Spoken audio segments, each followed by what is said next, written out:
सूर्य सिर्फ एक चमकता हुआ गोला नहीं है, यह एक जायंट न्यूक्लियर फ्यूजन रिएक्टर है जो हर सेकंड इतनी ऊर्जा पैदा करता है कि पूरी मानव सभ्यता उसकी तुलना भी नहीं कर सकती।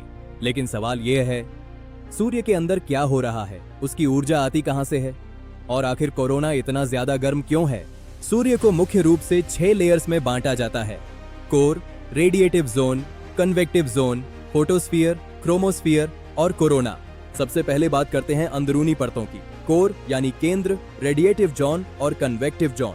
इसके बाद आती हैं बाहरी परतें, फोटोस्फीयर, क्रोमोस्फीयर और सबसे बाहरी हिस्सा कोरोना। कोर सूर्य का सबसे अंदरूनी भाग है। यहाँ तापमान लगभग 15 मिलियन केल्विन तक पहुंच जाता है। यहाँ दबाव इतना अत्यधिक है कि पृथ्वी के मुकाबले यह करोड़ों गुना ज्यादा है, और यहीं पर होता है असली चमत्कार, न्यूक्लियर फ्यूजन। लेकिन फ्यूजन को समझने से पहले इसकी बनावट देखिए। सूर्य मुख्य रूप से हाइड्रोजन और हीलियम गैसों से बना है। इसमें हाइड्रोजन लगभग 54% और हीलियम 44% है। बाकी 2% में ऑक्सीजन, कार्बन और आयरन जैसे अन्य तत्व शामिल हैं। मास के आधार पर हाइड्रोजन और हीलियम का अनुपात करीब 3 और 1 का है। लेकिन असली खेल तब शुरू होता है जब हाइड्रोजन हीलियम में बदलती है। कोर में हाइड्रोजन के नाभिक यानी न्यूक्लियाई आपस में टकराते हैं और शुरू होती है proton proton chain reaction. 2 hydrogen नाभिक मिलकर ड्यूटेरियम बनाते हैं। फिर ड्यूटेरियम और प्रोटॉन मिलकर हीलियम 3 का निर्माण करते हैं। अंत में 2 हीलियम 3 नाभिक मिलकर हीलियम 4 बनाते हैं, और इस दौरान भारी मात्रा में ऊर्जा यानी एनर्जी रिलीज होती है। दिलचस्प बात यह है कि इस पूरी प्रक्रिया में थोड़ी सी मास यानी द्रव्यमान गायब हो जाता है, और यही गायब हुई मास एनर्जी में बदल जाती है, जैसा कि आइंस्टीन ने अपने सिद्धांत E=mc2 में बताया था। लेकिन यह फ्यूजन इतना आसान नहीं है, क्योंकि पॉजिटिवली चार्ज्ड नाभिक एक दूसरे को रिपेल यानी दूर धकेलते हैं।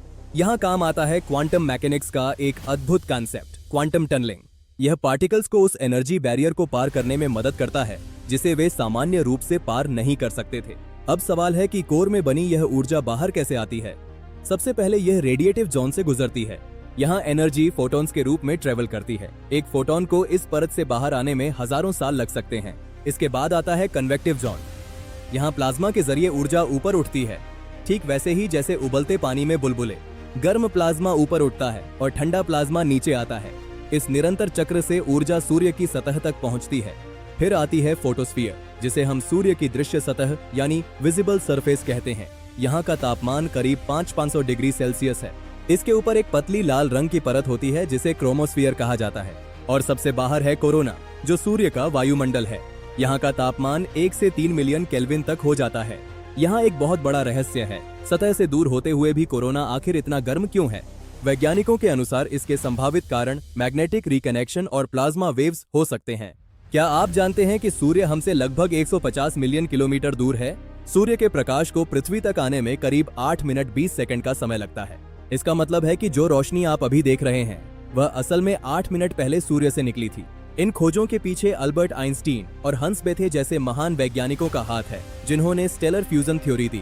जॉर्ज हेल और भारत के सुब्रमण्यम चंद्रशेखर ने भी सूर्य की संरचना और मैग्नेटिक फील्ड्स को समझने में अमूल्य योगदान दिया। सूर्य को और करीब से जानने के लिए नासा ने पार्कर सोलर प्रोब मिशन भेजा, जो सूर्य के इतिहास में सबसे नजदीक जाने वाला स्पेसक्राफ्ट है। इसका लक्ष्य कोरोना का अध्ययन करना और सोलर विंड के रहस्यों को सुलझाना है, ताकि हम स्पेस वेदर को बेहतर ढंग से समझ सकें। एक और चौंकाने वाला तथ्य, सूर्य हर सेकंड लगभग 600 मिलियन टन हाइड्रोजन को फ्यूज करता है। इस प्रक्रिया में करीब 4 मिलियन टन मास हर सेकंड शुद्ध ऊर्जा में बदल जाती है।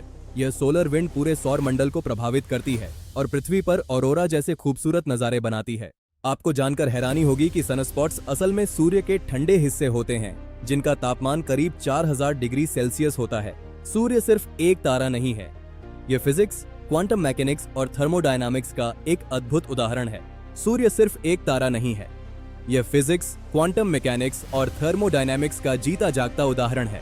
यह हमें सिखाता है कि कैसे एक छोटी सी मास भी पूरे ब्रह्मांड को रोशन करने की ताकत रखती है। अगर आप साइंस को सिर्फ पढ़ना नहीं बल्कि गहराई से समझना चाहते हैं तो जुड़े रहिए ऑडियो फॉर अवेयरनेस के साथ, जहां नॉलेज मिलती है क्लैरिटी के साथ। धन्यवाद।